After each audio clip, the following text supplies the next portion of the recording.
ادھر کانگریس نے مدھیہ پردیش اسمبلی انتخابات کے لیے اپنے 85 امیدواروں کی دوسری فہرست جاری کی ہے۔ پارٹی نے پہلی فہرست کی 3 امیدواروں کی جگہ نئے ناموں کا اعلان کیا ہے۔ یہ خبریں آکاشوانی سے نشر کی جا رہی ہیں۔ مرکزی جانچ بیورو CBI نے اپنے آپریشن چکر دویم کے حصے کے طور پر 5 الگ الگ کیسوں کے تعلق سے مختلف ریاستوں میں 76 مقامات پر تلاشی کی کارروائی کی۔ اس کا مقصد ملک میں سائبر سے وابستہ مالی امور کے منظم جرائم کے بنیادی ڈھانچے سے نمٹنا اور اسے ختم کرنا ہے۔ CBI نے قومی اور بین الاقوامی ایجنسیوں کے ساتھ ساتھ پرائیویٹ سیکٹر کے بڑے اداروں کے ساتھ مشترکہ طور پر یہ کارروائی انجام دی۔ مرکزی جانچ ایجنسی نے کئی بینک کھاتوں سے لین دین پر روک لگا دی ہے اور کئی طرح کے آلات اور ساز و سامان ضبط کیا ہے۔ اس میں موبائل فون، لیپ ٹاپ، ہارڈ ڈسک، سم کارڈز اور پین ڈرائیو شامل ہیں۔ CBI منظم جرائم سے نمٹنے کی خاطر قانون نافذ کرنے والی بین الاقوامی ایجنسیوں کو ان کیسوں کی تفصیلات دستیاب کرائے گی۔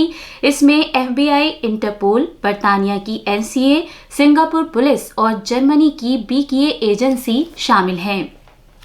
پنجاب کے امرتسر ضلع میں بھارت پاکستان سرحد پر اٹاری مشترکہ چوکی پر قومی ترنگا لہرانے کے لیے ملک کا سب سے اونچا کھمبا نصب کیا گیا ہے۔ سڑک ٹرانسپورٹ اور شاہراہوں کے مرکزی وزیر نتن گڈکری نے اس 418 فٹ اونچے کھمبے کو کل شام ملک کے نام وقف کیا۔ وزیر اعلیٰ بھگونت سنگھ مان اور BSF کے سینئر افسران بھی اس موقع پر موجود تھے۔ ہمارے نامہ نگار نے بتایا ہے کہ سرحد پر لہراتے ہوئے اس قومی ترنگے کو لوگ دور دور سے دیکھنے آ رہے ہیں۔ پہلے یہ ترنگا 360 فٹ اونچا تھا، لیکن اب اس کی اونچائی بڑھا کر 418 فٹ کر دی گئی ہے۔ پرچم کا یہ نیا کھمبا سرحد پار پاکستان کے پرچم سے 18 فٹ اونچا ہے۔ امریکی صدر جو بائیڈن نے شدید جنگ کے تناظر میں یوکرین اور اسرائیل کے لیے اپنی حمایت کا اعلان کیا ہے۔ اپنے خطاب میں صدر بائیڈن نے کہا کہ امریکہ کی قومی سلامتی کی خاطر یہ بات اہمیت کی حامل ہے کہ اسرائیل اور یوکرین کو اپنی اپنی جنگ میں فتح حاصل ہو۔ انہوں نے بدھ کے روز اسرائیل کے دن بھر کے دورے سے واپس آنے کے بعد یہ بات کہی۔ صدر بائیڈن نے امریکی پارلیمنٹ کانگریس سے کہا کہ حماس کے مہلک دہشت گردانہ حملے سے متاثر ہونے والے ملک اسرائیل کے لیے مالی امداد فراہم کی جائے۔ امریکی صدر جو بائیڈن نے کہا کہ امریکہ اور اس کے اتحادی ممالک بھارت مغربی ایشیا اقتصادی کوریڈور جیسے اختراعی پروجیکٹوں کے ذریعے مغربی ایشیا کے بہتر مستقبل کے لیے کام کر رہے ہیں۔ امریکی صدر نے یہ بھی کہا کہ حماس جو کچھ کر رہا ہے اس سے فلسطینی عوام کی نمائندگی نہیں ہوتی۔ اقوام متحدہ کے سیکریٹری جنرل انٹونیو گوتریس نے محصور غزہ پٹی کے علاقے میں انسانی ہمدردی کی بنیاد پر تیزی کے ساتھ بلا رکاوٹ رسائی پر زور دیا ہے۔ قاہرہ میں مصر کے وزیر خارجہ سامح شوقی کے ساتھ ایک مشترکہ پریس کانفرنس میں جناب گوتریس نے انسانی ہمدردی کی بنا پر فوری جنگ بندی پر زور دیا۔ وزیر خارجہ ڈاکٹر ایس جے شنکر نے آج صبح سنگاپور کے تجارت اور صنعت کے وزیر گین کیم یونگ سے ملاقات کی۔ ایک سوشل میڈیا پوسٹ پر ڈاکٹر جے شنکر نے بتایا کہ طویل مدتی مضمرات کے ساتھ تعاون کے نئے شعبوں پر توجہ مرکوز کی گئی۔ ICC کرکٹ ورلڈ کپ میں آج بنگلورو میں آسٹریلیا کا مقابلہ پاکستان سے ہوگا۔ یہ میچ دوپہر 2 بجے شروع ہوگا۔ کل رات پونے کے مہاراشٹر کرکٹ ایسوسی ایشن اسٹیڈیم میں بھارت نے بنگلہ دیش کو 7 وکٹ سے کراری شکست دی۔ بھارت کی یہ لگاتار چوتھی جیت ہے۔ بھارت نے 257 رن کا جیت کا نشانہ 41 اوورز اور 3 گیندوں میں ہی 3 وکٹ کھو کر حاصل کر لیا۔ وراٹ کوہلی نے 97 گیندوں پر 103 رن بنائے اور آخر تک آؤٹ نہیں ہوئے۔ وہ سچن تندولکر کا ریکارڈ توڑتے ہوئے بین الاقوامی میچوں میں 26,000 رن بنانے والے سب سے تیز کھلاڑی بن گئے ہیں۔ آخر میں خاص خبریں ایک بار پھر۔ وزیر اعظم نریندر مودی نے ملک کے پہلے علاقائی ریپڈ ٹرانزٹ سسٹم کا آغاز کیا۔ انہوں نے اتر پردیش میں صاحب آباد سے اس ریپڈ ایکس ٹرین کو جھنڈے دکھا کر روانہ کیا، جسے نمو بھارت کے نام سے جانا جائے گا۔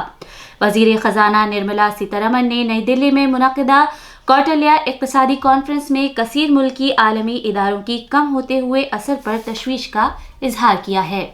میزورم میں واحد مرحلے کے اسمبلی انتخابات اور چھتیس گڑھ میں پہلے مرحلے کے چناؤ کے لیے کاغذات نامزدگی داخل کرنے کا عمل آج شام ختم ہو رہا ہے۔ اور ICC کرکٹ ورلڈ کپ میں بنگلورو میں آج دوپہر آسٹریلیا کا مقابلہ پاکستان سے ہوگا۔ اسی کے ساتھ خبروں کا یہ بلیٹن ختم ہوا۔